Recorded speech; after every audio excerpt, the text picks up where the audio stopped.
de vida saludable, del curso de vida saludable, para que nos ofrezcan sus palabras de bienvenida. Quiero revisar algunos detalles del seminario web. Primero, el seminario está programado por 1 hora y media. Contamos con traducción simultánea en inglés y español.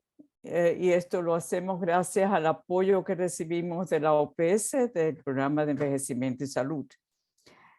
Para seleccionar el idioma que quieren usar, miren el icono del globo con la palabra interpretación o interpretation. So to listen to the webinar in the Y language para escuchar el webinario en el idioma de su preferencia, buscan el icono con el globo en la parte inferior donde dice interpretación. Hacen clic ahí y van a encontrar el idioma que ustedes quieran seleccionar. Entonces, para hacer preguntas, por favor, utilicen el icono QA, que es el icono de hacer preguntas, para escribir cualquier momento que ustedes tengan algunos comentarios que le quieran dar al panelista, ese es, o alguna pregunta al panelista, ese es el lugar donde se hace. Al final de las 3 presentaciones vamos a tener un tiempo para que los panelistas contesten algunas de las preguntas que ustedes hayan hecho. A lo mejor no tenemos tiempo para todas, pero vamos a tratar. Usa la función chat para hacer comentarios o enviar mensajes unos a los otros, o sea, comentarios para la audiencia, pero no para hacer preguntas. Estamos grabando. Encontrarán el enlace para ver y oír la grabación en los sitios web de AFSM y OPS, así como en el canal YouTube de la OPS más adelante durante la presentación. La grabación va a estar disponible en los 2 idiomas y podrán compartir este enlace con familiares o amistades que ustedes creen se puedan beneficiar por esta información. Ahora me gustaría pedirle a Gloria, que es la presidenta de la Asociación de Exfuncionarios, que abra la sesión con sus palabras de bienvenida y luego nos va a dar sus palabras el doctor Vega. Gloria.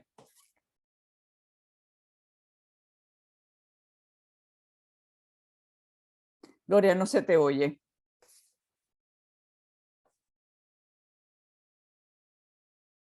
No se te oye, Gloria.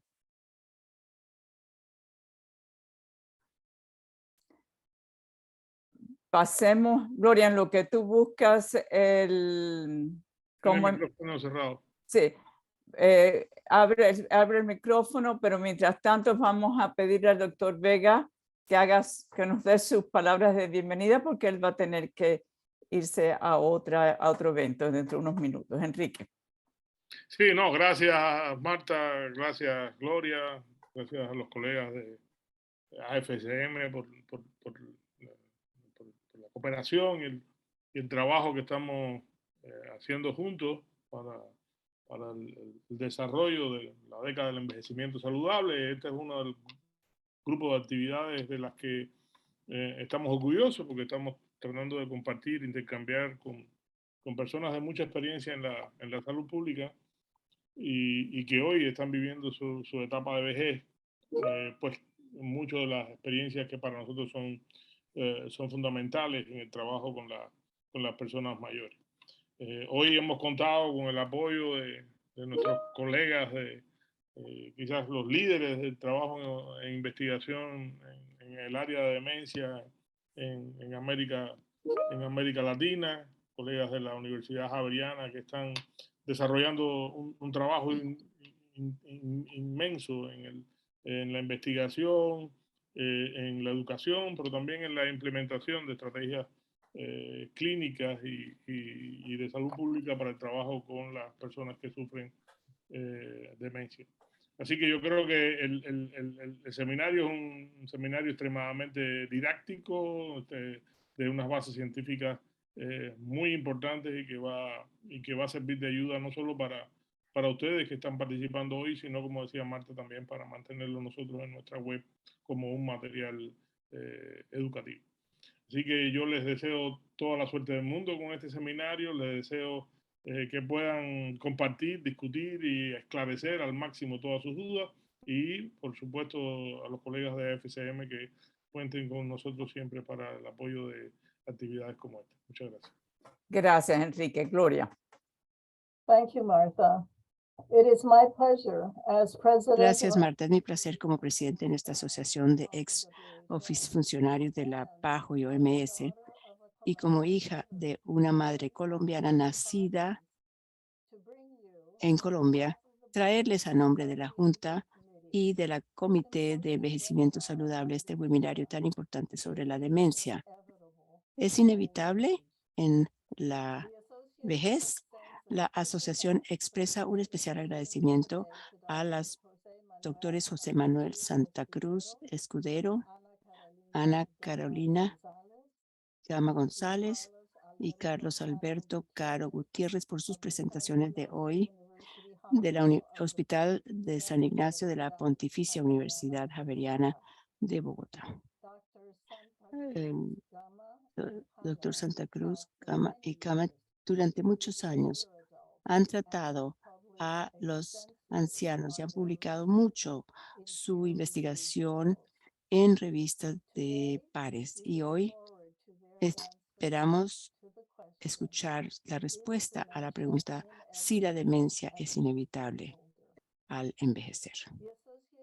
La asociación agradece y reconoce el liderazgo y dedicación de Marta Peláez, cuya larga carrera profesional y académica se ha dedicado al envejecimiento saludable. Tenemos la suerte, Marta, de que usted haya aceptado nuestra invitación de coordinar este comité del envejecimiento saludable y esperamos poder realizar muchos programas de esta naturaleza. Y claro, agradecemos la colaboración y el apoyo ofrecido por el doctor Enrique Vega, jefe de la unidad de curso de vida saludable, y a la doctora Patricia Moores, dedicada al envejecimiento y la salud. Como todos imaginarán, imaginamos a los miembros de la asociación como una prioridad para nosotros, obviamente, tanto como receptores y protagonistas de la década del envejecimiento saludable. Gracias. Gracias, Gloria. Y ahora es mi honor presentar a este panel de lujo que el doctor Canos nos ha proporcionado para este evento. Todos son profesores de la Universidad Javeriana en Bogotá, Colombia, también clínicos del Centro de Memoria y Cognición del Hospital Universitario de San Ignacio. Estamos muy agradecidos por su generosa contribución. En el sitio chat más adelante les tendremos una nota más extensa de quiénes son nuestros panelistas, pero por el momento quiero decir algo muy breve de cada uno. El doctor José Manuel Santa Cruz Escudero es psiquiatra, es director del Centro de Memoria y Cognición y también director del Instituto de Envejecimiento de la Universidad. La doctora Ana Carolina Gama González es médico geriatra, tiene una maestría en bioética, también es especialista en la formación de profesionales de la salud. Y el doctor Cano, además de ser mi amigo, es jefe del programa de geriatría del Departamento de Medicina Interna de la Universidad y es presidente de la Academia Latinoamericana de Medicina del Adulto Mayor. No solamente es presidente, es uno de los fundadores de la academia que ya lleva más de 20 años funcionando. Empezamos con el doctor Santa Cruz, con la ponencia La enfermedad de Alzheimer, cómo se diagnostica y cómo evoluciona. Doctor, a medida que estamos envejeciendo, todos tenemos un encuentro con la enfermedad de Alzheimer, ya sea en nuestra familia o en nuestra red social. El miedo a perder la memoria es muy real, nos afecta a todos. Así que gracias por ayudarnos a entender mejor esta enfermedad y cómo prepararnos para ella. Hola, muy buenos días. Muchísimas gracias a la asociación, a OPS, por esta invitación, especialmente a Marta Peláez, que nos ha acompañado en toda la organización de este evento. Bueno, yo voy a empezar con la primera conferencia. Voy a compartir mi pantalla. Por favor, me confirmen si ya está proyectada. Sí. Perfecto, muchas gracias. Bueno, entonces, para empezar, yo voy a hablar de enfermedad de Alzheimer, una información un poco general, y terminaré hablando algo de cómo se diagnostica y cómo evoluciona.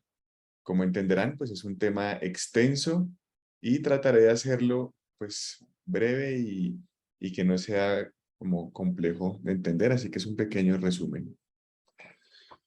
Bueno, es inevitable cuando estamos hablando de estos temas dar una pequeña introducción respecto al envejecimiento. Sabemos que el mundo envejece y lo hace de forma, digamos, rápida en algunos países distinto a otros. El fenómeno del envejecimiento es global, pero es heterogéneo, es diverso y en cada país se vive de forma distinta. Aquí vemos en esta diapositiva la proporción más oscuro, los países tienen una proporción de personas mayores. Esto está mejor ejemplificado en una diapositiva que les mostraré en un momento. Como ocurre este fenómeno a lo largo de todo el mundo, esperamos que este envejecimiento traiga unas consecuencias en la salud. Como veníamos diciendo, no todos los países envejecen igual. Países de medianos y bajos ingresos vivimos un fenómeno de envejecimiento mucho más acelerado. Eso quiere decir que en los últimos años hemos tenido un envejecimiento mucho más rápido y trae unas particularidades muy especiales para nuestros sistemas de salud. Está claro que no está bien decir que la vejez se asocia directamente con enfermedad, pero sí está claro que en la población de adultos mayores hay un grupo de enfermedades que son más frecuentes, más prevalentes, y para estas tenemos que estar, sí, muy preparados.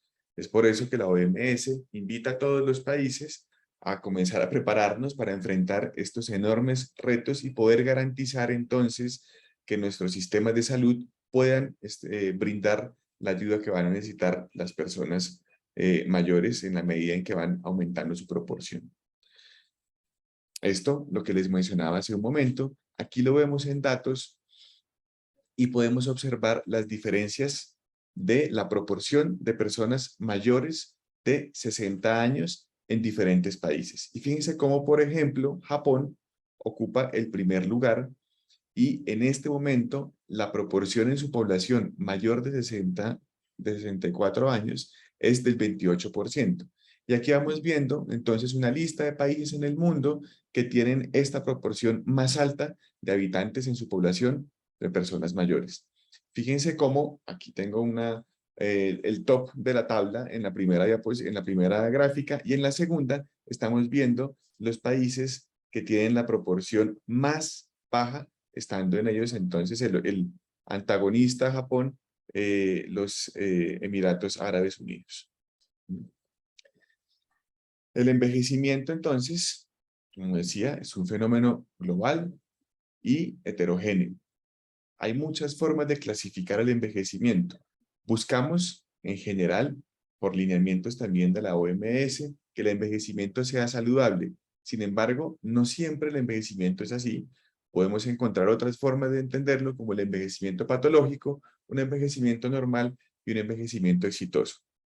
Esto es muy significativo, es muy relevante.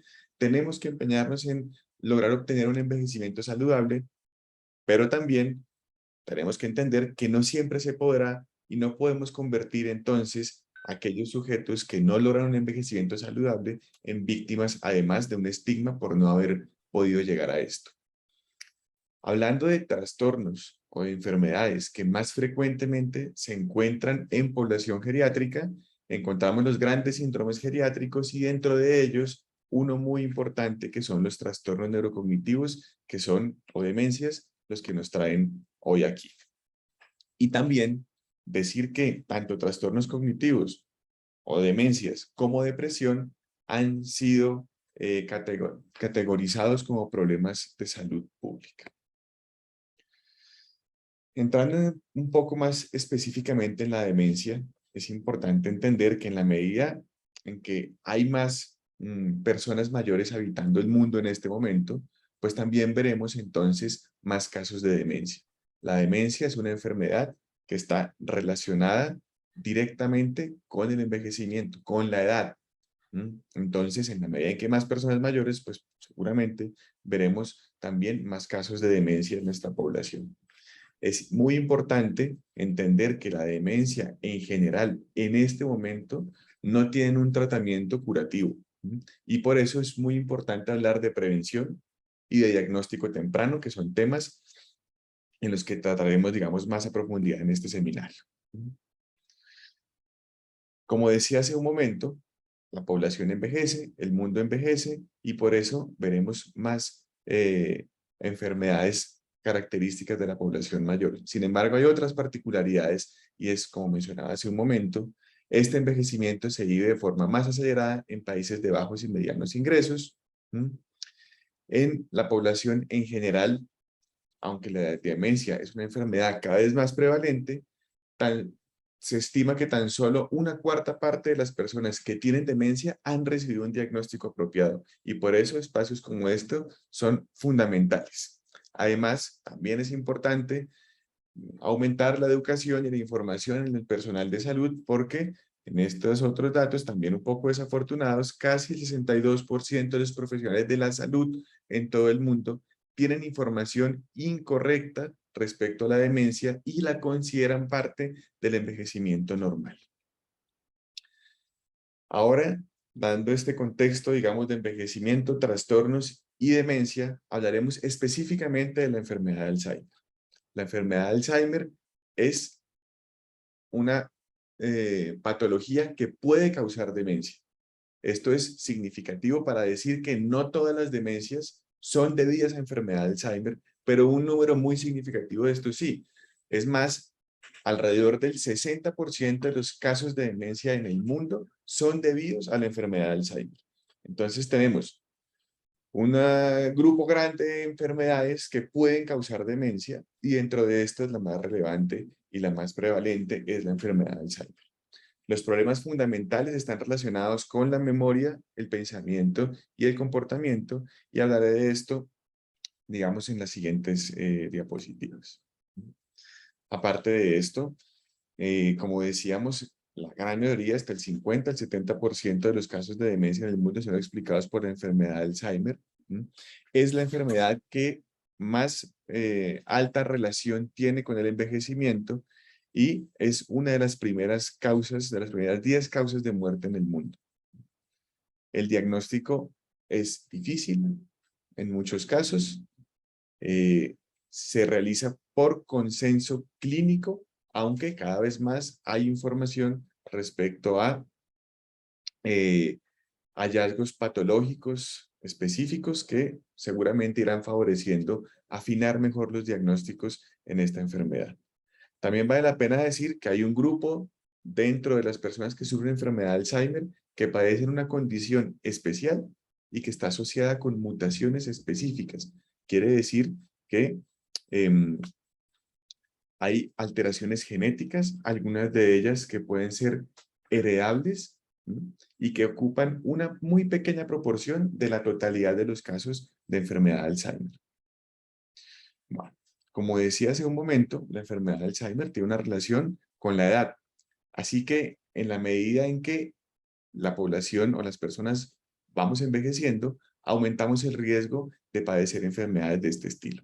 El riesgo se hace, digamos, significativo después de los 65 años, pero como pueden ver en esta primera gráfica, esa proporción, ese riesgo, digamos, de padecer la enfermedad de Alzheimer va aumentando cada 5 años y llega a números, digamos, muy importantes en las personas viejas, o sea, mayores de 85 años.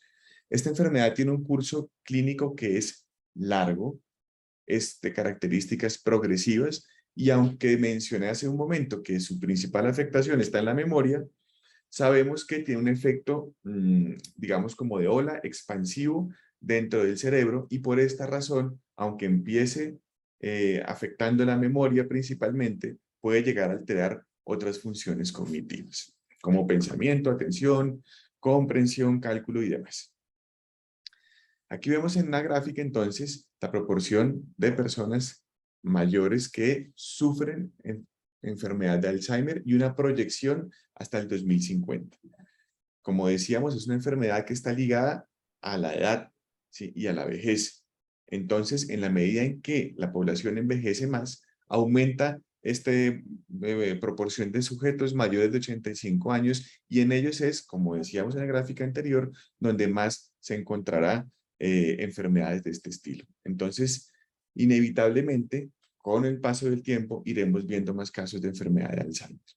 Aquí no me voy a detener porque el doctor Cano ya profundizará en la información al respecto de esta publicación, pero es importante decir que aunque la enfermedad se diagnostica y la vemos fundamentalmente en la vejez, los factores de riesgo que llevan a que esto ocurra en la vejez se van sumando a lo largo de la vida y empiezan incluso desde el nacimiento.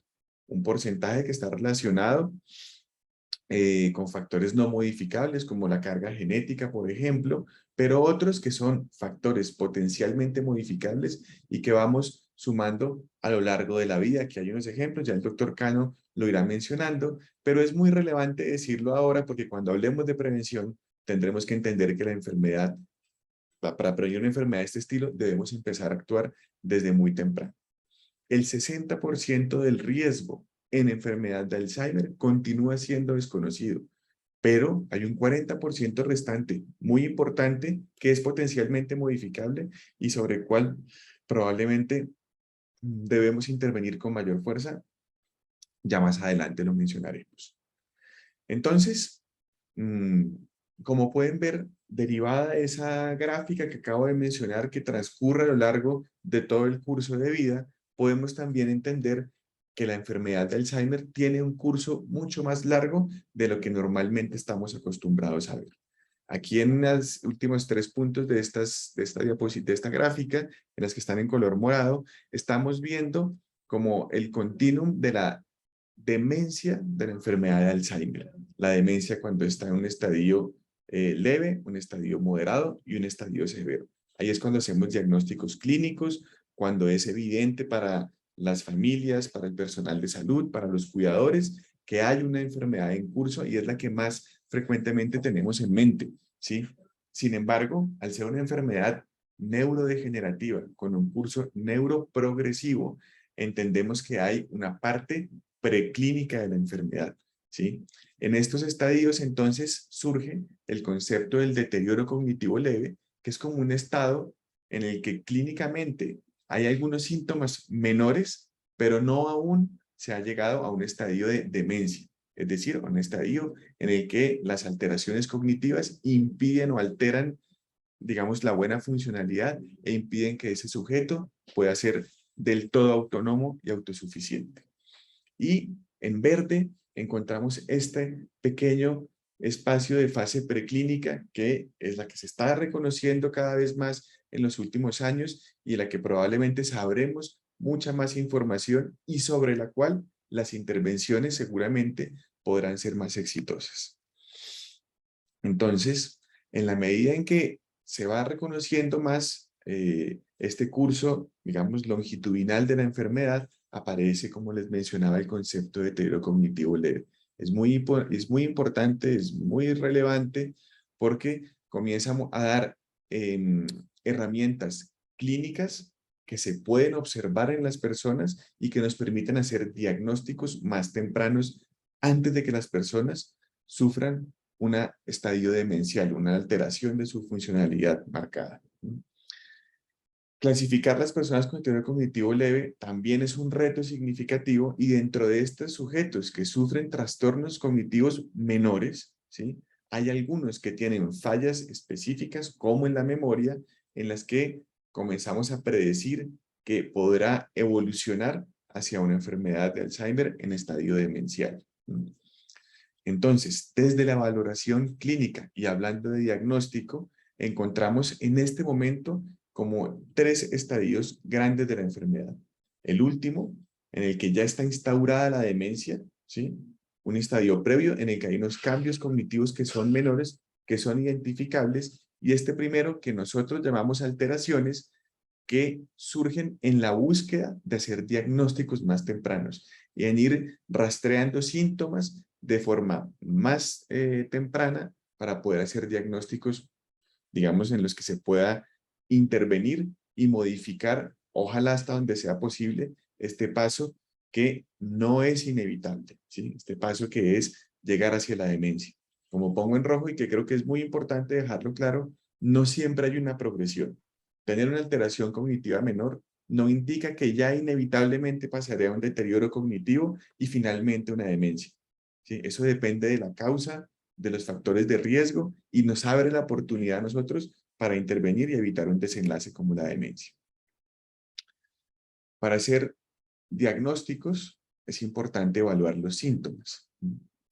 La mayoría de los síntomas que he mencionado hasta ahora y los que frecuentemente tenemos en la cabeza son los síntomas cognitivos. Sin embargo, todas las enfermedades neurodegenerativas pueden tener síntomas motores y pueden tener síntomas psicológicos y conductuales. Sin embargo, en nuestro caso de hoy, la enfermedad de Alzheimer, el grueso de la sintomatología está relacionado con cambios en la cognición. Es por esto que hay múltiples alertas, señales respecto a los cambios cognitivos que pueden hacernos suponer que una persona está en riesgo de empezar un deterioro cognitivo o una enfermedad de Alzheimer. Y también es importante mencionar que aunque la memoria es central, la falla de memoria, la pérdida de memoria es nuclear en la enfermedad de Alzheimer, no es el único cambio cognitivo que podemos encontrar.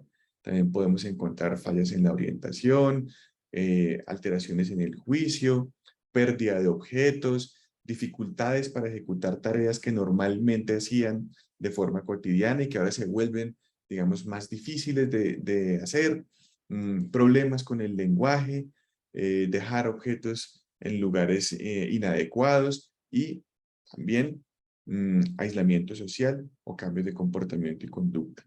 Aquí, como pueden ver, hay un resumen de 10 señales que son valiosas para tenerlas en cuenta y evaluar el riesgo en nosotros o en personas de nuestro núcleo.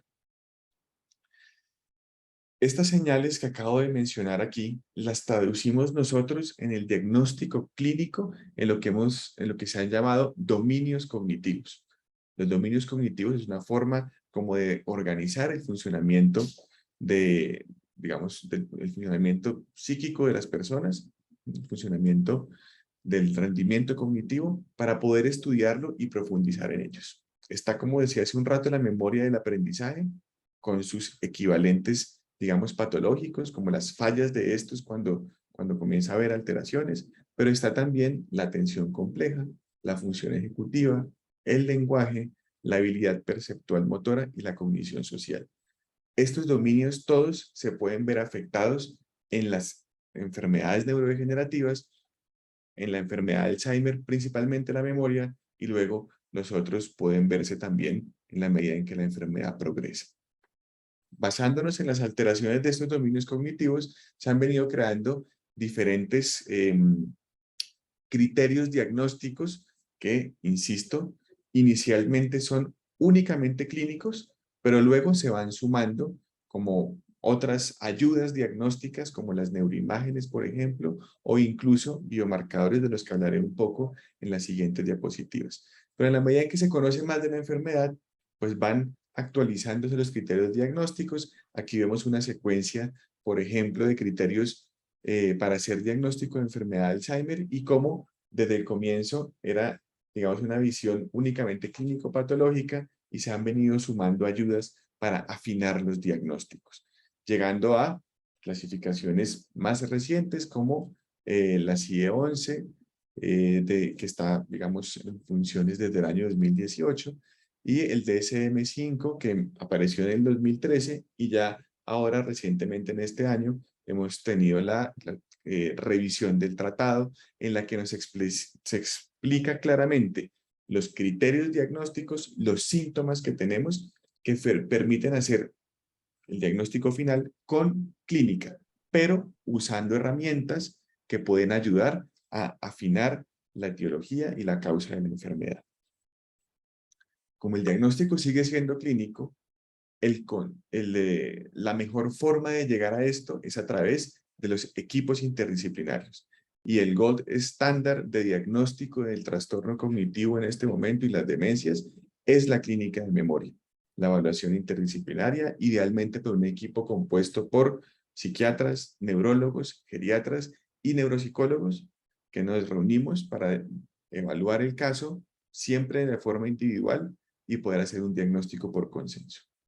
Algunas veces, como mencionaba al comienzo de la presentación, y una proporción baja en cuanto a enfermedad de Alzheimer se refiere, requerimos de una valoración genética, dado que, como explicaba, hay algunas mutaciones que ya se han descubierto y que una pequeña proporción de la población están relacionadas con la enfermedad.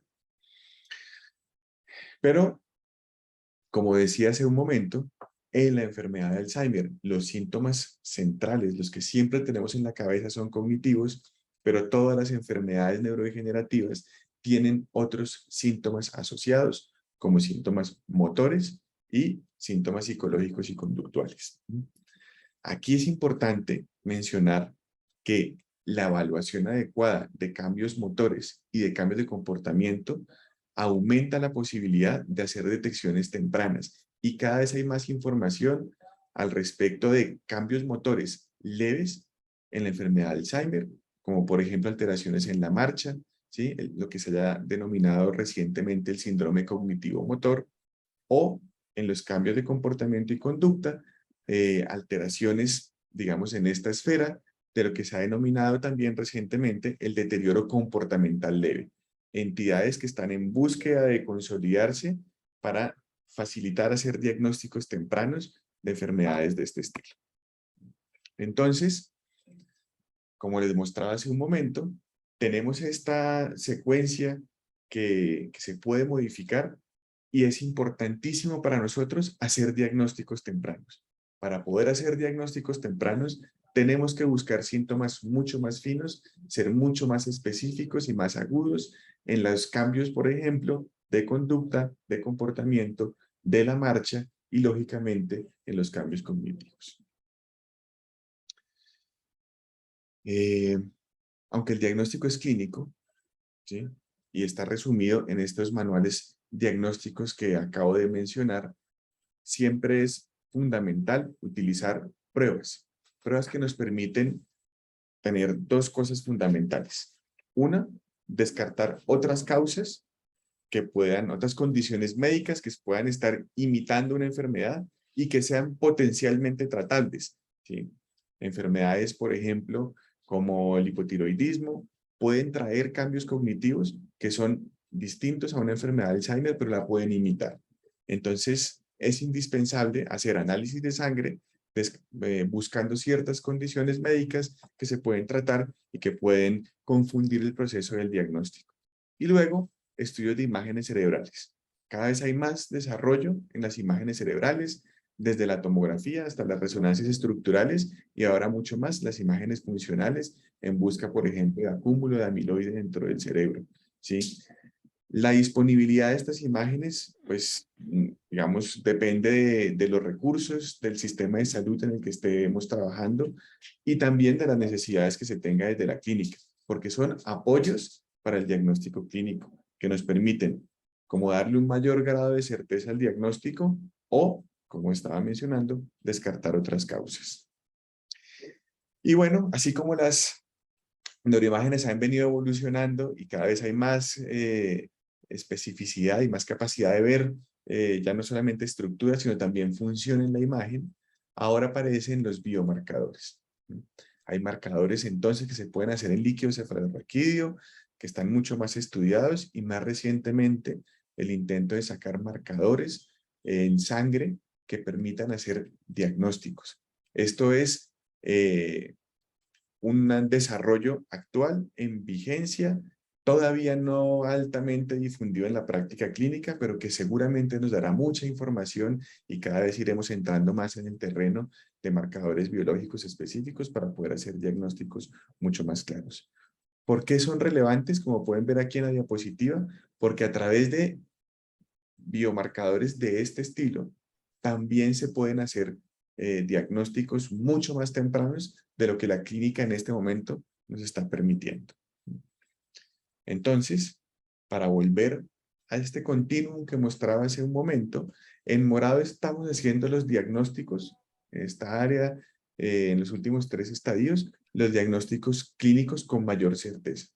En naranja tenemos el diagnóstico clínico apoyado probablemente con otras paraclínicos que se pueden utilizar, pero con un nivel de certeza menor. Pero para poder hacer diagnósticos mucho más tempranos, ¿sí? En las fases preclínicas de la enfermedad, seguramente será necesario buscar biomarcadores como los que estábamos mencionando hace un momento para tener certezas y buscar intervenciones, digamos, más útiles en la enfermedad. Mi parte era hablar entonces de diagnóstico. Doctor, le queda nada más que un minuto. Sí, Sí, gracias. esta es mi última diapositiva, sí, gracias. Entonces, yo tenía que hablar de diagnóstico, cierro con esta diapositiva en la que muestro cuál es la historia natural de la enfermedad, cómo vamos viendo que la neurodegeneración empieza a ocurrir antes de que clínicamente podamos diagnosticarla, y aquí le daré paso dentro de un momento, después de la doctora Gama, el doctor Cano, para que podamos hablar de prevención. Muchas gracias. Gracias a usted, doctor. No sabe la información que nos ha dado, sumamente importante. Yo sé que muchas personas querrían tener 2 horas con usted, pero bueno, ya tendremos oportunidad de ahondar en este tema más adelante. Ahora, la doctora Gama González, como geriatra, usted bien conoce el coste que la demencia tiene, no solamente en el paciente, sino también en la familia. Por lo tanto, su presentación, enfermedad de Alzheimer, tratamiento, cuidado y decisiones anticipadas nos va a ayudar mucho a pensar qué debemos de considerar para planificar la atención a largo plazo y cómo hacer esas decisiones anticipadas. Tenemos poco tiempo, así que más que del tratamiento en sí, nos encantaría que ustedes nos apoyaran en ese proceso de cómo pensar acerca de nuestras decisiones anticipadas o planificación de cuidados a largo plazo. Gracias, doctora. Pues muchísimas gracias a usted, Marta, y a todos por esta invitación. Y pues la verdad es que ese es mi tema que más me gusta.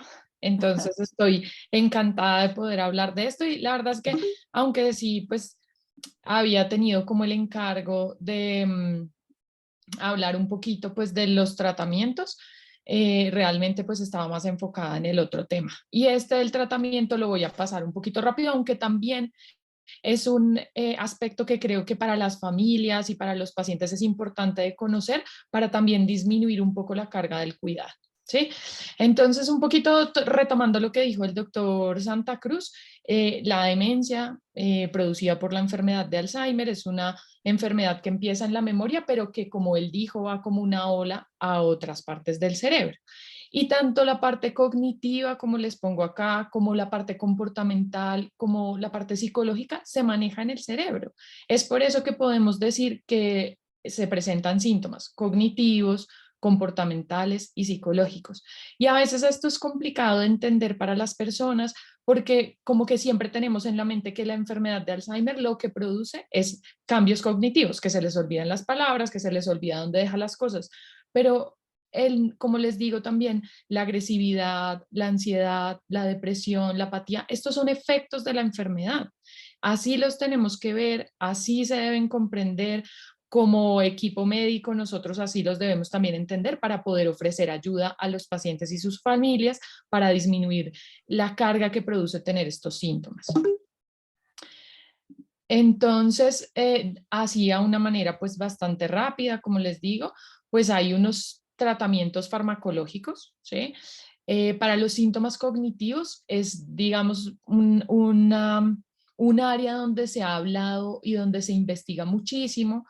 donde se invierte bastante dinero pues a nivel de investigación para intentar descubrir medicamentos que puedan modificar la enfermedad. En este momento, también como lo dijo el doctor Santa Cruz, no tenemos ningún medicamento que pueda modificar la enfermedad. Estos tratamientos son tratamientos, digamos, paliativos desde el punto de vista que no quitan la enfermedad, que lo que más han demostrado es disminuir la velocidad del desarrollo digamos, de la progresión del deterioro, pero pues que no frenan completamente ni quitan la enfermedad, ¿sí? Aquí yo les pongo 4, pero si viéramos hay gráficos que muestran como toda la investigación que se ha hecho a nivel mundial para poder encontrar estos 4, y más o menos se han probado más de 100 medicamentos para poder llegar a estos, ¿sí? Para los síntomas comportamentales y psicológicos a nivel farmacológico, o sea, estoy hablando solamente de medicamentos, hay muchas estrategias también que se han ido pues estudiando, evaluando, y que tienen evidencia, sobre todo en personas mayores, como pueden ser algunos antidepresivos, algunos ansiolíticos, algunos antipsicóticos, algunos hipnóticos. Estos medicamentos, pues los antidepresivos son, digamos, específicamente para la depresión, para la ansiedad. Los antipsicóticos son medicamentos para cuando aparecen ideas que están fuera de la realidad o alucinaciones, y los hipnóticos para permitir un buen descanso, para dormir, ¿sí? Pero digamos que otra cosa que yo durante este tiempo que he trabajado con personas que viven con demencia y sus familias, encuentro que es una estrategia muy importante y que a veces la dejamos de lado, no solo los médicos, sino también en los sistemas de salud, ¿sí? No solamente en Colombia, sino creo que a nivel mundial, es como el énfasis y los beneficios que tienen los tratamientos no farmacológicos. Claro, para hacer estudios de tratamientos no farmacológicos no es tan fácil, aunque pues para los farmacológicos tampoco es que sea muy fácil, pero digamos que se pone más complicado cuando tenemos que hacer estudios sobre tratamientos no farmacológicos. Estos, por ejemplo, son la terapia de estimulación cognitiva, lo que en algunos lugares se llama talleres de memoria, ¿sí? Hay unas técnicas especializadas para hacer este tipo de tratamiento, y son tratamientos que tienen beneficio porque activan socialmente, y cada vez más sabemos que la actividad social, mantener unas buenas relaciones sociales es muy bueno para poder mantener también estimulado el cerebro y la cognición, ¿sí? Entonces, existen estas técnicas, las reminiscencias, la reorientación a la realidad, el entrenamiento cognitivo, y esto tiene evidencia. Incluso podría ser similar a los medicamentos, y además también sabemos que tienen menos efectos secundarios que los medicamentos, ¿sí? Otra cosa que creo que también es importante y de la que debemos entre todos trabajar, tanto nosotros desde la práctica, digamos, más clínica, pero también la sociedad, las asociaciones de personas, es intentar también ampliar la evidencia que tienen actividades como, por ejemplo, la musicoterapia, la arteterapia, que con seguridad, si están bien hechas, enfocadas, con buenos objetivos de tratamiento, son estrategias que sirven a las personas, que sirven no solamente para activar la memoria, sino para activar otras funciones como el lenguaje, como la coordinación.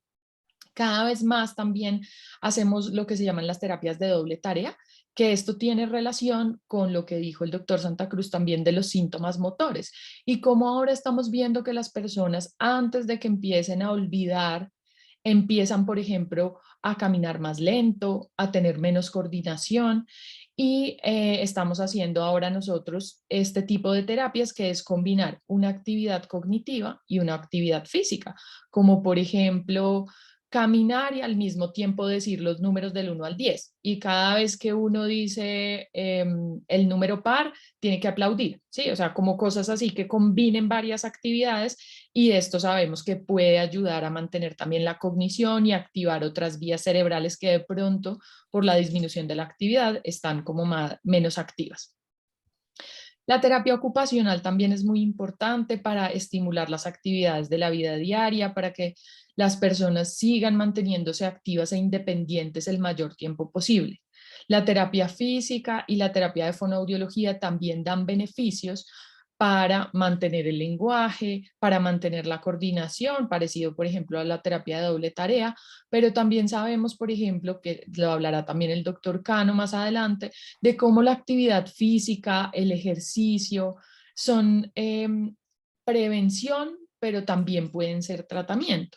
Incluso ya empiezan a salir artículos pues, médicos acerca de cómo las personas que han tenido una actividad física durante toda la vida tienen menos riesgo de tener demencia cuando se hacen más mayores.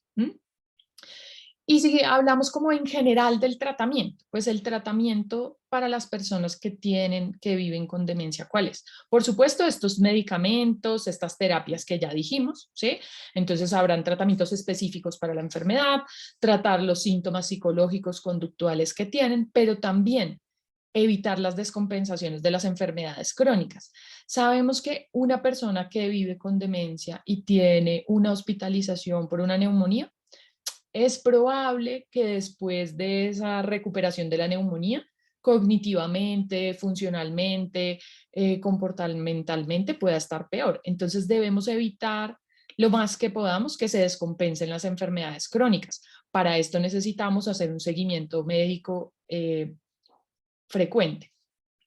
Es muy importante también corregir los déficits de los sentidos. La visión y la audición son muy importantes. Ya sabemos que cuando tenemos estas condiciones, ¿no? Cuando tenemos la enfermedad de Alzheimer, vamos a ir perdiendo algunas capacidades. Si a eso le sumamos que uno no ve bien o no escucha bien, pues eso empeora, digamos, o acelera la pérdida también de las funciones cognitivas. La actividad física, el ejercicio, como les he dicho, y ahora vamos a entrar también a la psicoeducación a la familia. Entre más informada esté la familia acerca de qué es lo que pasa, qué puede pasar, cómo es la enfermedad, si esto que está sucediendo está relacionado con la enfermedad o no, también para la familia va a ser más fácil hacer como acompañar al paciente en el proceso, ¿sí?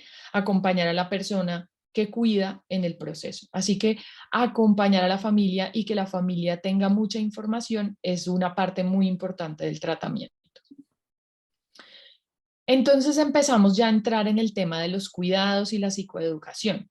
¿Y de qué se trata la psicoeducación? Pues la psicoeducación es este proceso de información a los familiares y al paciente de qué es lo que puede suceder, ¿sí? Conocer los cambios venideros. Esto sabemos que puede disminuir el estrés en el cuidador y si los cuidadores están menos estresados, también pueden ofrecer para ellos y para sí mismos un mejor cuidado. También conocer qué es lo que va pasando nos puede ayudar a planificar los requerimientos del cuidado. Y por supuesto, esto también está demostrado que si nosotros podemos hacer una planificación de los cuidados con nuestro familiar, al final nuestro familiar recibe los cuidados que deseaba recibir. Esto hace que el duelo de la familia tras el fallecimiento de la persona también sea mejor. Por eso es muy importante empezar a tocar estos temas.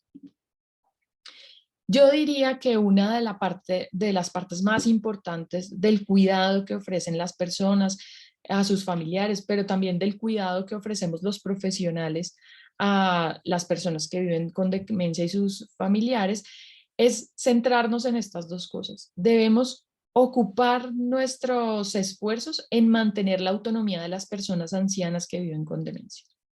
Y si mantenemos esa autonomía, vamos a mantener su dignidad hasta el día de su muerte. Para poder hacer esto, digamos que existen varias estrategias de las que vamos a hablar más adelante. Pero antes de eso, pues hay como que aclarar unos temas. Y es que probablemente el problema principal, digamos, ético que se presenta en la atención a personas que tienen demencia es que la demencia deteriora la autonomía de las personas, ¿sí? Entonces, la autonomía ha tenido como muchas definiciones, ¿sí?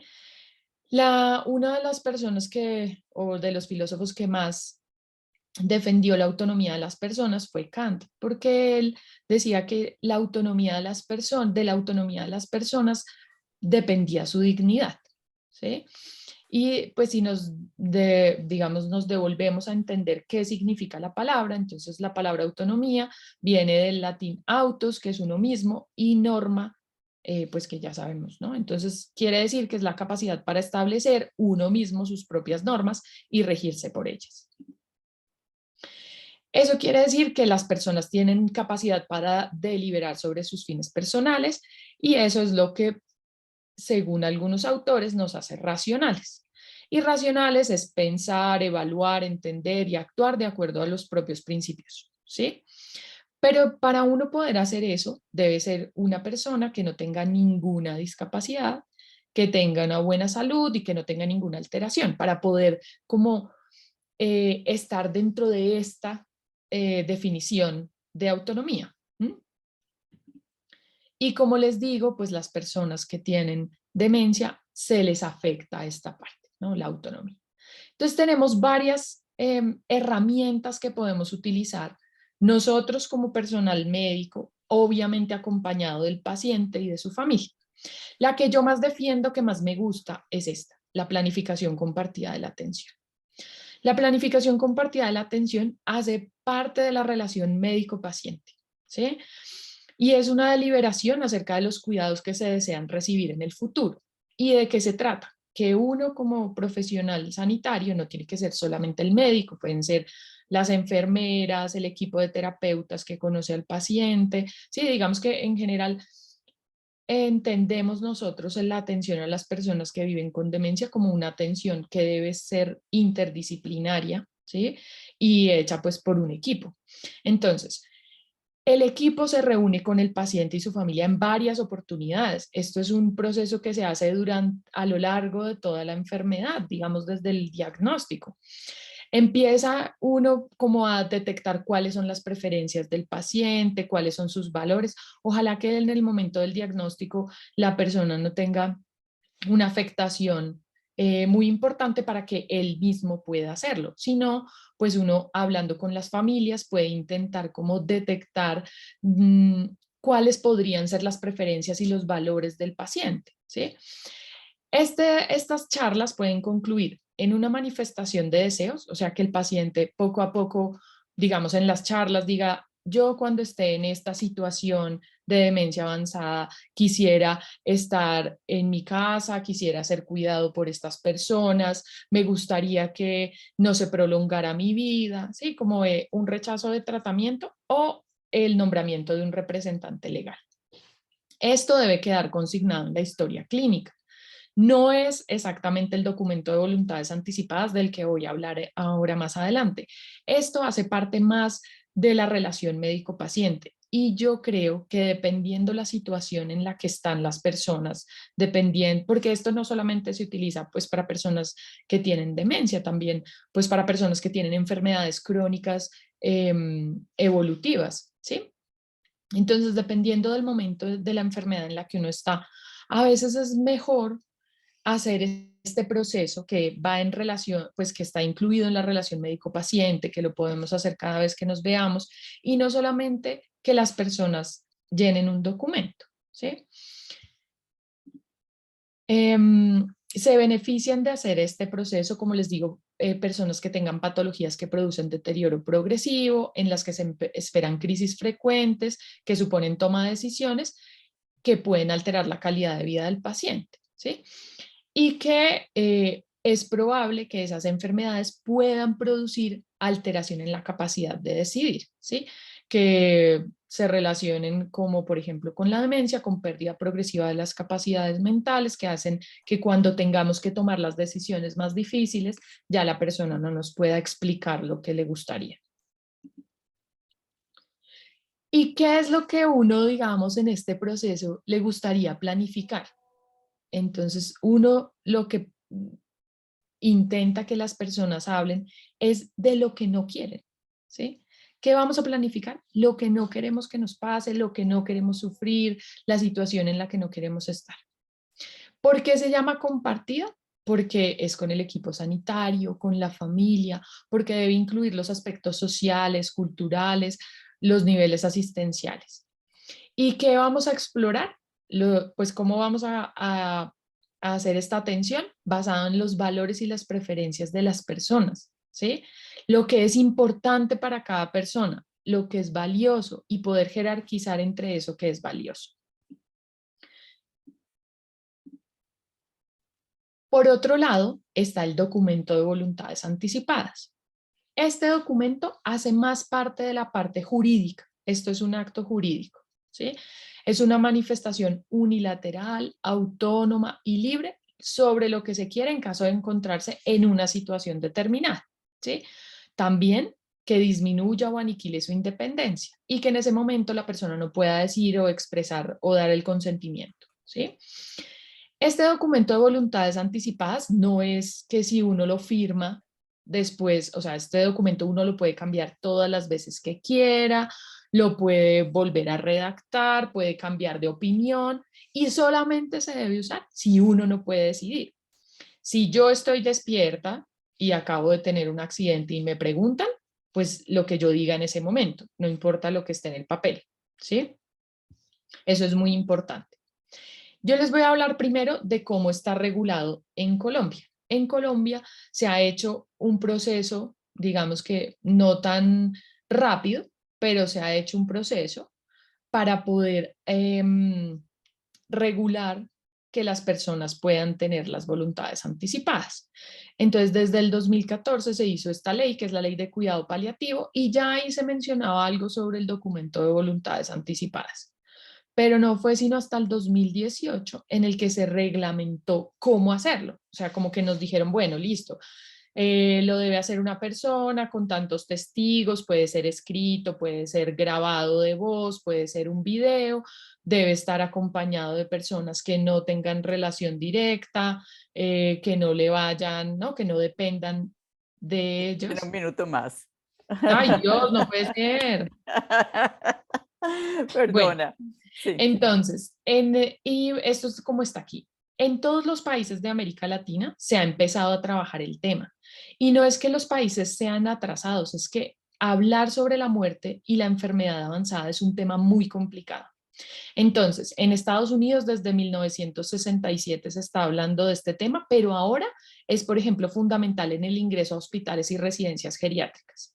En Puerto Rico está la ley 160, en Argentina desde el 2004 se empezó a trabajar y en el 2009 ya tienen su ley, en México en el 2008, en Uruguay en el 2009 y en Brasil se está trabajando.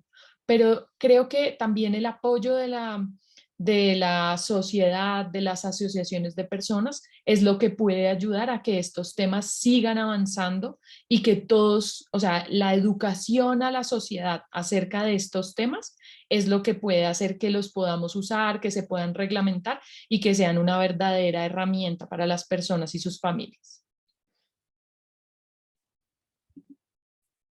Muchas gracias. Ay, gracias, doctora Gama. O Ana, si te puedo llamar. Sí, claro.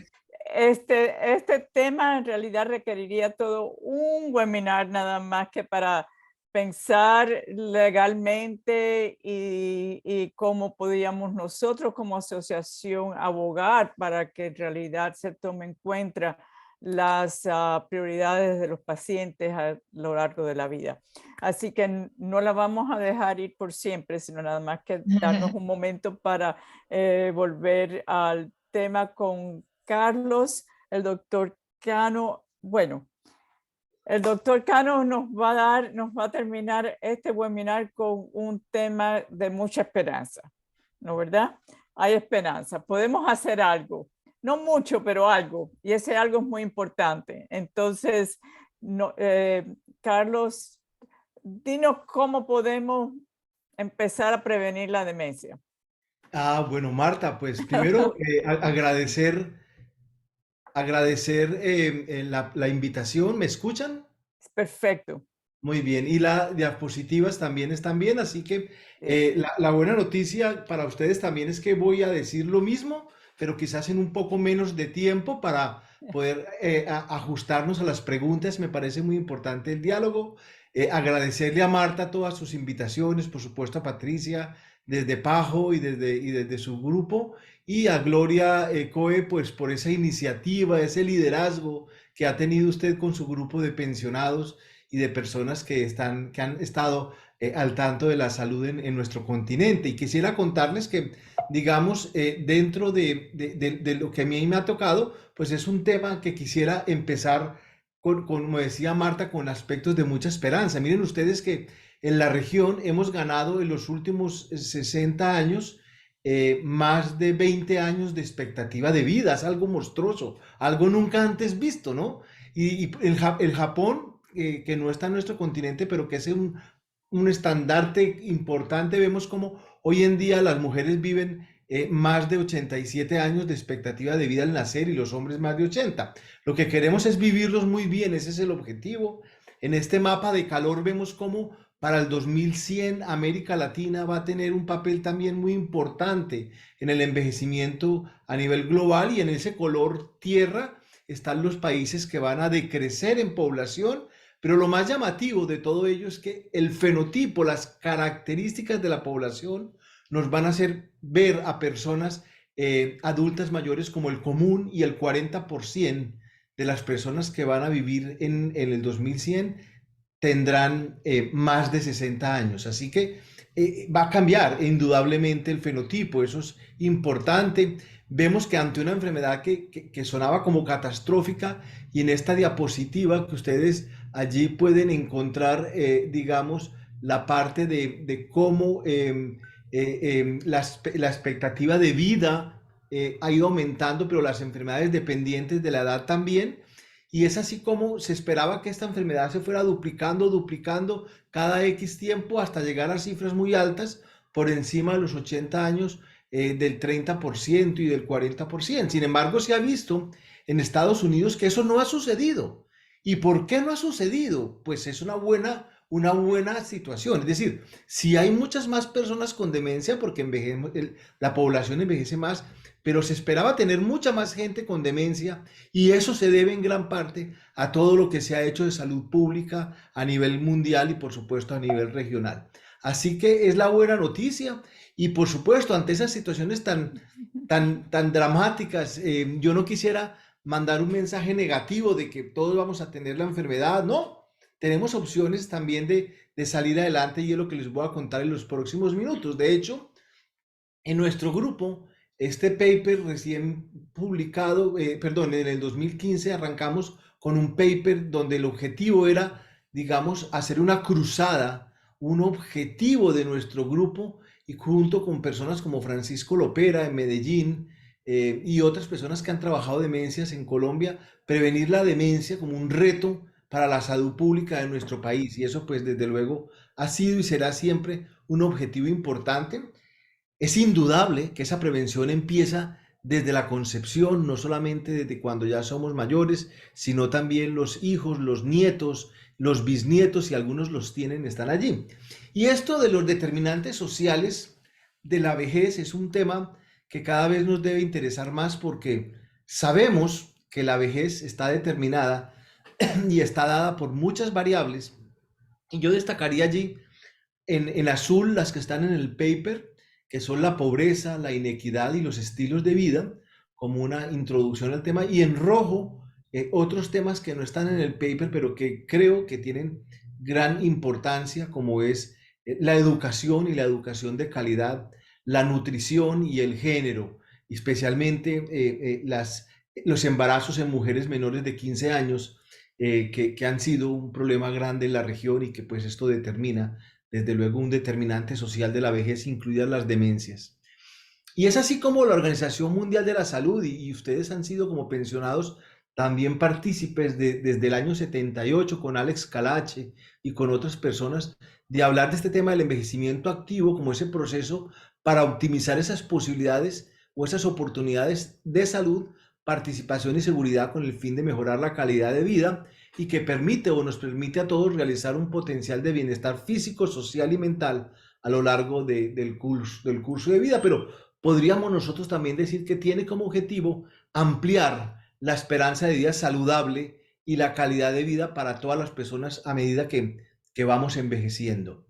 Y bueno, hay una serie de comportamientos que yo creo que ustedes los han visto, los han leído, los conocen, y que vamos a resumirlos dentro de lo que la evidencia científica nos cuenta de cómo esa serie de comportamientos beneficiosos para la salud física o mental, o a menudo vinculados con un alto nivel de disciplina y de autocontrol. Aquellos que tienen una mayor disciplina y un mayor autocontrol, quizás son los que mejor lo pueden llevar, y bueno, pues otras personas no tanto. Es decir, hay una anécdota de cuando alguien se encuentra a las 5 de la mañana en un hotel y entonces uno está llegando de salir de la fiesta y el otro está saliendo a hacer ejercicio y ambos se preguntan cuál de los dos es el loco. La verdad no lo sé, pero para la salud pública, el que está haciendo el ejercicio, saliendo a hacer ejercicio, parece tener por lo menos esa parte de razón.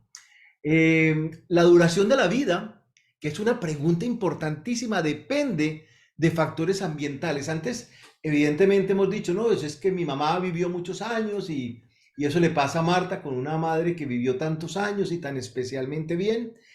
Pero también hay factores ambientales que determinan esa situación y es lo que hoy en día se llama la epigenética. Es decir, la posibilidad por factores ambientales y de estilos de vida de cambiar esos desenlaces. Eso que al final es esos hábitos que nosotros podemos tener y que hemos llamado buenos y malos hábitos. Estos son malos hábitos, sí, el fumar, el consumo de drogas, los juegos del azar, la promiscuidad, el dormir mal, esto los conocemos. Vamos a ubicarnos dentro del contexto de las demencias, pero sabemos que las dietas altas en grasas saturadas y trans y la dieta alta en carnes rojas para ciertas situaciones, al parecer son situaciones deleterias o malas. Sin embargo, hay otras, como el ejercicio regular, esto del consumo moderado de alcohol, si bien es cierto que hay alguna evidencia, estamos hablando de tomarse una copa de vino con la comida, pero no de estar tomando alcohol de una forma programada como lúdica. Una dieta equilibrada y la monogamia, pues son factores protectores importantes. Y digamos, si a nosotros y nos preguntaran como geriatras, y lo hacen con mucha frecuencia en entrevistas telefónicas o de la televisión o la radio, que les demos una receta para el envejecimiento saludable, yo destacaría esta diapositiva: la nutrición, el ejercicio, la salud oral, la vacunación. Miren ustedes que la OMS hablaba de vacunación para el adulto mayor desde el 2002 para las personas adultas mayores y no ahora con la pandemia. Correcciones de las alteraciones sensoriales, visión y audición, prevención de muchos tipos de cáncer y especialmente prevención de caídas, que tiene unos efectos terribles en la vejez. Y estas evidencias científicas han mostrado que estos hábitos saludables pueden llevar a una reducción del 30% de experimentar enfermedades crónicas y vivir hasta 10 años más de vida libres de enfermedad. Y esto aplica para las demencias, es decir, si a uno le va a dar un Alzheimer a los 80, puede reducir el 30% de esas enfermedades crónicas y vivir 10 años más hasta los 90 sin tener la enfermedad. Son los grandes logros de la salud pública y esto está evidenciado por esta diapositiva. Entonces ya vamos avanzando en que lo que hemos hecho nosotros con nuestra vida y lo que podemos hacer hoy también es muy bien visto, pero siempre tendremos la oportunidad de hacerlo. Y les pongo un buen ejemplo: quien deja de fumar hoy en día, el día de hoy, ¿sí? Es dentro de 2 años, su riesgo cardiovascular se iguala a 0 con el resto de la población. Dejar de fumar es bueno en cualquier momento de la vida. En el cerebro hay situaciones muy importantes y todo el mundo asocia el envejecimiento y la parte de las demencias con la memoria, pero no. Tenemos otras funciones, como lo vimos antes con mis compañeros, del lenguaje, de la cognición social, del juicio, de las construcciones visoespaciales, de las funciones ejecutivas, abstracción, en fin. Y todas estas funciones son las que componen los dominios cognitivos, no solamente la memoria. Y todas estas van teniendo modificaciones con la vida, con el envejecimiento. Por ejemplo, el lenguaje y la audición tienen una gran relación con el envejecimiento porque la hipoacusia, que es muy frecuente a nuestra edad, pues desde luego también puede interceder o tener una mala función en cuanto a las funciones cognitivas. Entonces, claro, esta diapositiva solamente quiere decir que hay muchos tipos de memoria y hay una memoria que es la memoria que está en amarillo, la episódica, que son eventos del qué, el cómo, el cuándo y el dónde. Y con la edad se nos modifica a todos. Es decir, ahora, después de esta conferencia o de esta capacitación, no vayan a pensar que todos tenemos Alzheimer, ¿no? Porque a todos esa memoria se nos modifica. Es normal que nuestra memoria episódica de cómo se llamaba fulanito, peranito, no me acuerdo, eso es normal. Lo importante, como lo dijo el José Manuel Santa Cruz, es que esto no altere el funcionamiento habitual de todos nosotros. Pero les adelanto, a todos se les van a olvidar cosas. A todos se nos olvida cosas y eso no quiere decir que tengamos demencia. Y la clave de todo esto está en lo que han dicho como el concepto de la funcionalidad. Lo más importante no es tener 70, 80, 90 años, sino ser funcionales. Y esa funcionalidad está compuesta por aspectos clínicos, por aspectos mentales, por aspectos físicos y sociales. Son los 4 elementos que determinan la función del ser humano. Y por supuesto esa función está respaldada en este estudio que se ve complejo. Este es un estudio que lo hizo un gran amigo nuestro que se llama Francesco Landi, que está en Italia, y lo que hizo fue mirar de qué se morían las personas después de los 80 años en Italia. Y les cuento, no se mueren de las enfermedades después de los 80 años. Lo que los mata es la pérdida de la capacidad funcional. Uno puede tener demencia, hipertensión, diabetes, muchas enfermedades crónicas, como lo muestra la diapositiva, y por supuesto, si conserva la funcionalidad, va a vivir mucho mejor estas personas. Vamos entrando entonces en los conceptos básicos e importantes, cuáles son la nutrición y el ejercicio. Y por eso traje esta diapositiva. Hay 4 tipos de ejercicio que son recomendables. Y no se trata de que a la edad en que estamos nosotros rompamos récords mundiales. No, ya rompimos muchos récords mundiales, sino hacer un ejercicio programado. El ejercicio aeróbico es el de toda la vida, el de la fama, el de sudar, correr, no sé qué. Pero hay otros 3 tipos de ejercicio que son importantes para nuestra vida. Es el ejercicio de resistencia, que es como el levantar pesas, pero no tienen que ser pesas de gimnasio, pueden ser objetos que uno alce con resistencia. Y otros 2 que vienen desde un origen, digamos, muy oriental, del tai chi, de otras técnicas y de otras posibilidades, como son los de estiramiento y el ejercicio del equilibrio. Sí, son elementos que entre los 4 componen la recomendación del tipo de ejercicio. Estos son riesgos, digamos, de mortalidad de todas las causas vistas por el tipo de ejercicios, y el estudio lo que muestra en el triangulito de abajo es que efectivamente quien hace ejercicio, pues desde luego tiene muchas mejores posibilidades de vivir libre de demencia en este caso. Y por supuesto también no estamos hablando de hacer grandes tipos de ejercicio, sino incluso actividad física como caminar o como tener una actividad constante de contar pasos en el día. La famosa dieta mediterránea también tiene evidencias enormes, pero lo que queremos nosotros es una dieta balanceada, que no tiene que ser costosa, donde haya un equilibrio entre las verduras, las frutas y las proteínas, ya sean vegetales o de origen animal. Y por supuesto, todo esto está respaldado por la Comisión Lancet, que es un grupo de expertos en estadísticas y en epidemiología, y mostraron este estudio muy grande que ustedes lo conocen y lo van a tener porque Marta tiene el artículo y muchos ya lo podemos circular, que la posibilidad de disminuir la enfermedad de Alzheimer fue hasta en un 40%, ¿sí? Si nosotros interveníamos sobre factores potencialmente modificables. Esto no lo ha logrado ningún medicamento, no lo ha logrado nada, y por eso es que hoy en día en los Estados Unidos la cifra de personas con demencia que se esperaba es mucho menor de lo que realmente pensábamos por esta publicación. Voy a ponerle un zoom, una aproximación, y esto está en el curso de la vida. Si nosotros tenemos la posibilidad de tener una buena educación desde la infancia, desde las edades tempranas, pues vamos a disminuir en un 7% de esa cifra. Pero si tenemos problemas auditivos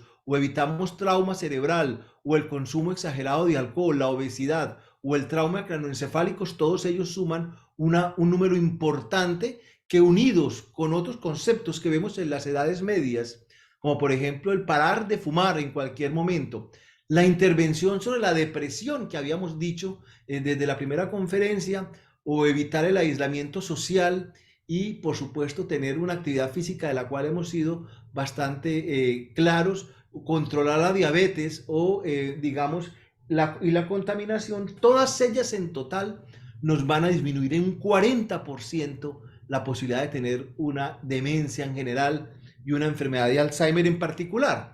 Y por supuesto, ya terminando con mi presentación para que podamos tener sesión de preguntas, nosotros seguimos apuntándole a lo que mis compañeros de charlas han dicho de la función que tiene la velocidad de la marcha, ¿sí?, en las personas con el envejecimiento saludable y la prevención de demencias. Caminar a más de 0,7 metros por segundo protege la presencia de tener la posibilidad de tener una enfermedad de Alzheimer. Quienes caminan más despacio van a tener más riesgo, pero realmente es algo modificable. Podemos mejorar un poquito la velocidad de la marcha y eso es uno de los esfuerzos grandes que estamos haciendo. Por eso esta publicación reciente nuestra, de nuestro grupo, incluso encabezada por los semilleros de estudiantes de medicina de pregrados, en esta publicación de alto impacto vemos que el síndrome cognitivo motor, que tiene unas intervenciones, como lo dijimos, no solamente de prevención, sino de intervención temprana en personas con demencias, es decir, manteniendo la funcionalidad, nos van a llevar a tener una muy buena posibilidad de prevenir la presencia de demencia. Eso nos da, desde luego, una esperanza enorme de poder entender que la posibilidad de prevenir la enfermedad y, por supuesto, de intervenciones tempranas que mantengan nuestra funcionalidad, vamos a vivir mucho mejor. Y termino contándoles que el grupo de Okinawa, como empecé la conferencia en el Japón, habla de 9 recomendaciones para llegar a ser un centenario saludable sin demencia. Primero, adoptar un Ikigai. Un Ikigai es un proyecto de vida, básicamente, unas metas, unos objetivos que, independiente de nuestra edad, siempre las debemos tener. Seguir una dieta basada en vegetales, es lo que ellos dicen, comer más soya, más hoja, cuidar un huerto, plantar un jardín medicinal, formar parte de un Moai. Un Moai es un grupo de amigos, de personas que compartimos muchas cosas, no necesariamente la pareja, sino amigos o amigas. Disfrutar del sol, como lo logran quienes pueden vivir en Miami, como Marta, permanecer activos y mantener la serenidad ante todo. Muchas gracias por su atención y entramos a la sesión de preguntas. Uy, Carlos, gracias. Gracias por esa presentación que yo creo que nos ha dado mucho que pensar. No vamos a tener mucho tiempo para preguntas pero sí quiero enfatizar. Vamos a escoger, yo creo que entre los 3 de ustedes han contestado muchas de las preguntas que se han hecho y han dado referencia a artículos y vamos a asegurarnos que seguimos mandando por medio de nuestra revista de jubilados, tanto como en el webpage de ASFM como de PAHO. Vamos a seguir dando información para que las personas que quieran aprender más sobre el tema lo puedan hacer. Hay una pregunta que me pareció que puede ser algo que nos ayude a pensar en el futuro. Y ese es, ¿cuán manejable, esta es la pregunta, cuán manejables son las demencias en el nivel primario de atención de un sistema de salud en nuestra región? Puedes coger a Colombia como ejemplo. O sea, ¿cuán manejable es la demencia en un centro de atención primaria? Pues Marta, yo empiezo muy brevemente contando que para que los demás puedan decirlo muy corto, que realmente es un reto, porque hemos ido trabajando mucho en atención primaria, pero no lo suficiente. Creo que es una meta por cumplir.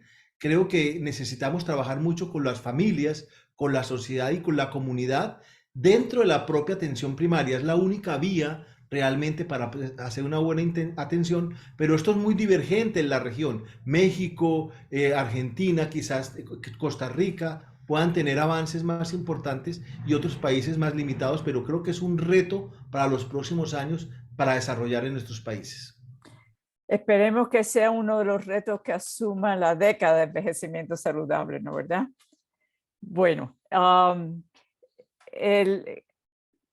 hay otra pregunta que podemos contestar y después ya darle la palabra a Patricia Moch, que nos va a contar lo que la OPS está haciendo para el lanzamiento de la década.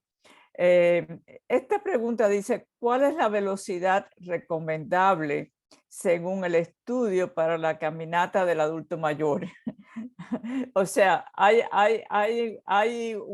algunos parámetros que ustedes pueden dar, o es algo que es muy personal y es cuestión de individualizar el progreso.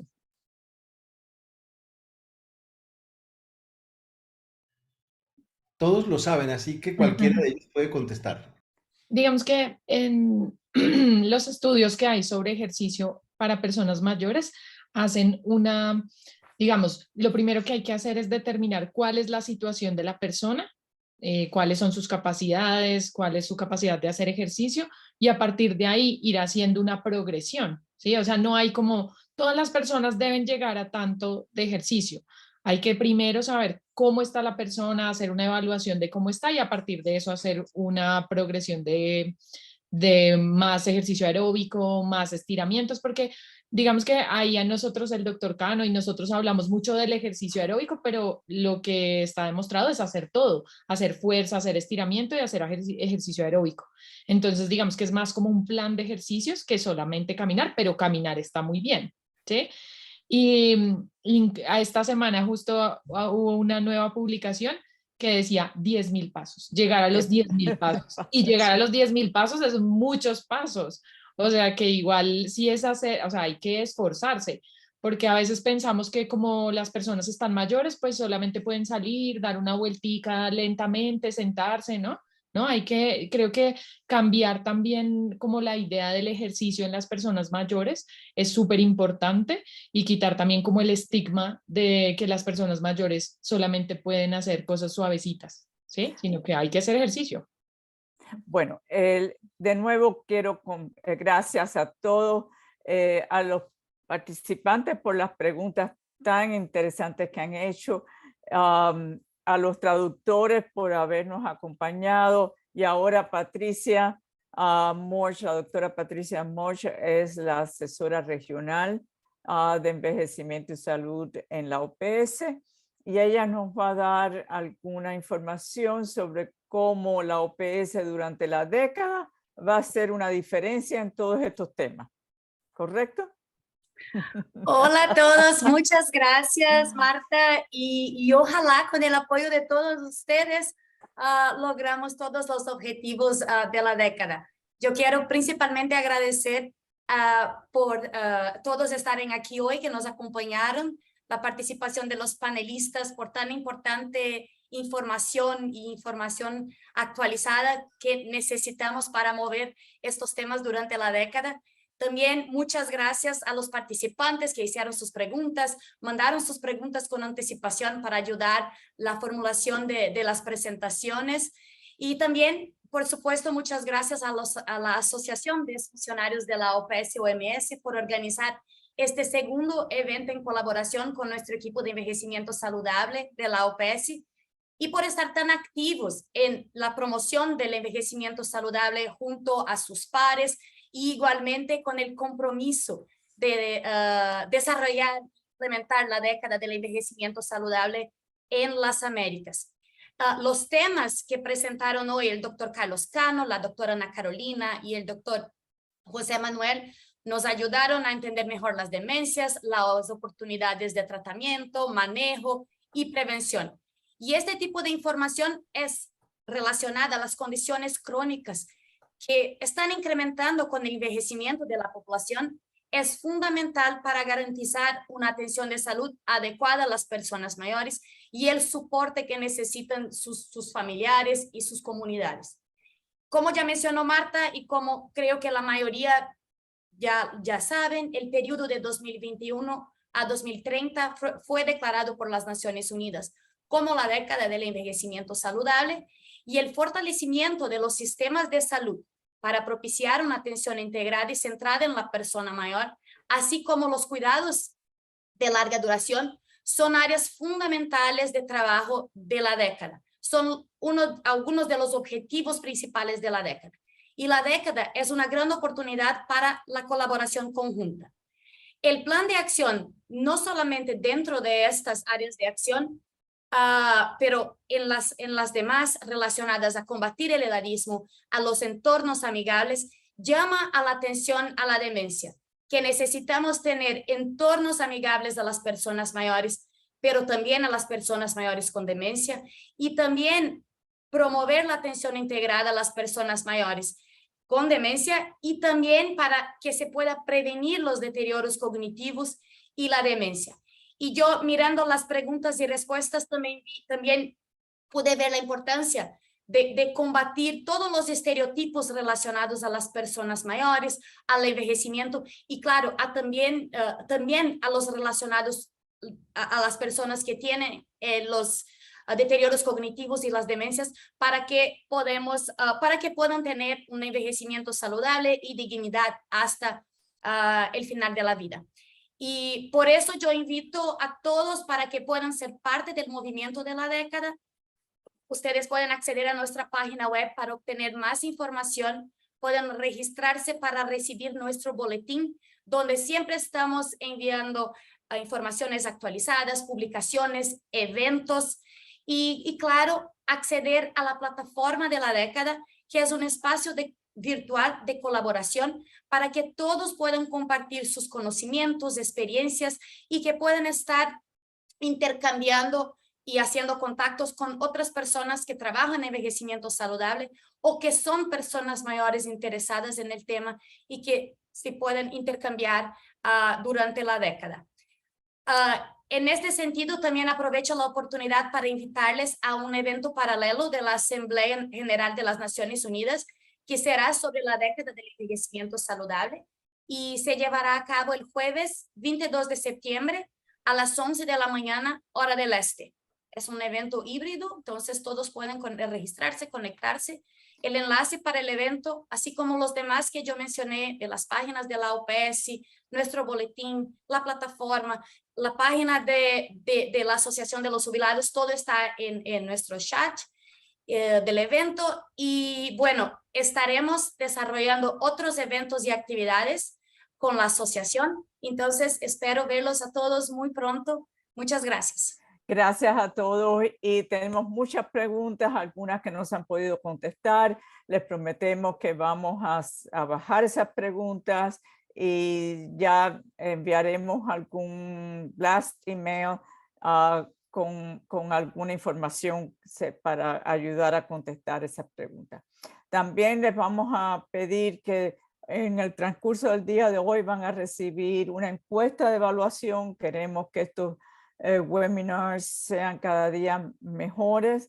Yo creo que este está perfecto, pero ustedes me van a decir si no y podemos ir mejorando, pero también queremos saber cuáles son los temas de interés del grupo y si el horario es apropiado, etcétera. Así que por favor, tómense 2 minutos, contesten nuestra encuesta de evaluación y muchísimas gracias por su participación.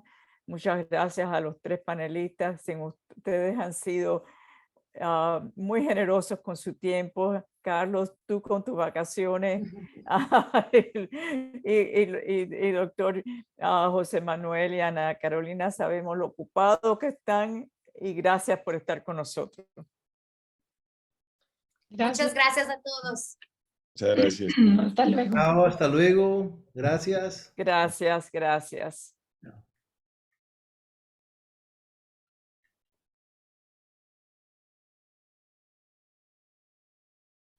Patricia, antes de